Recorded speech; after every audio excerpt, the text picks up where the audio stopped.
राज्यातील पावसाचा जोर ओसरलाय त्यामुळे काही भागात ऊन सावल्यांच्या खेळात पावसाच्या हलक्या ते मध्यम सरी हजेरी लावतायत. आज कोकण घाटमाथ्यासह विदर्भात काही ठिकाणी पावसाचा इशारा हवामानशास्त्र विभागाने दिलाय. आज पुणे घाटमाथा, सातारा घाटमाथा आणि रायगड जिल्ह्यात जोरदार पावसाचा ऑरेंज अलर्ट देण्यात आलाय.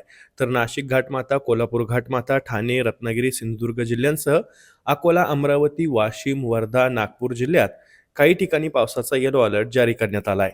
तर उर्वरित राज्यात ऊन सावल्यांच्या खेळात हलक्या सरी हजेरी लावण्याचा अंदाज आहे. जळगाव, छत्रपती संभाजीनगर, जालना, हिंगोली, नांदेड, परभणी, लातूर, बीड, धाराशिव, सोलापूर, पुणे, सातारा, सांगली जिल्ह्यात ऊन सावल्यांच्या खेळात हलक्या सरींचा अंदाज हवामानशास्त्र विभागानं वर्तवलाय. उद्या म्हणजेच मंगळवारी घाटमाथ्यासह विदर्भात पावसाची शक्यता असून उर्वरित राज्यात ऊन सावल्यांच्या खेळात हलक्या सरी हजेरी लावण्याचा अंदाज आहे. मंगळवारी पुणे घाटमाथा, सातारा घाटमाथा, कोल्हापूर घाटमाथा, यवतमाळ, वर्धा, नागपूर, भंडारा, चंद्रपूर, गोंदिया, गडचिरोली जिल्ह्यात काही ठिकाणी जोरदार पावसाचा येलो अलर्ट देण्यात आला आहे. तर जळगाव, नाशिक, हिंगोली, परभणी, नांदेड, लातूर, धाराशिव, सोलापूर, सांगली, पुणे जिल्ह्यात काही ठिकाणी ऊन सावल्यांच्या खेळात हलक्या सरी हजेरी लावण्याचा अंदाज हवामानशास्त्र विभागानं वर्तवला आहे.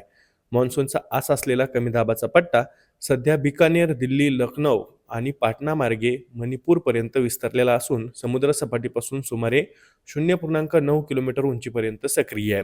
हवामानाच्या ताज्या अपडेटसाठी ॲग्रोवनच्या यूट्यूब चॅनलला सबस्क्राईब आणि फेसबुक पेजला लाईक आणि फॉलो करायला विसरू नका.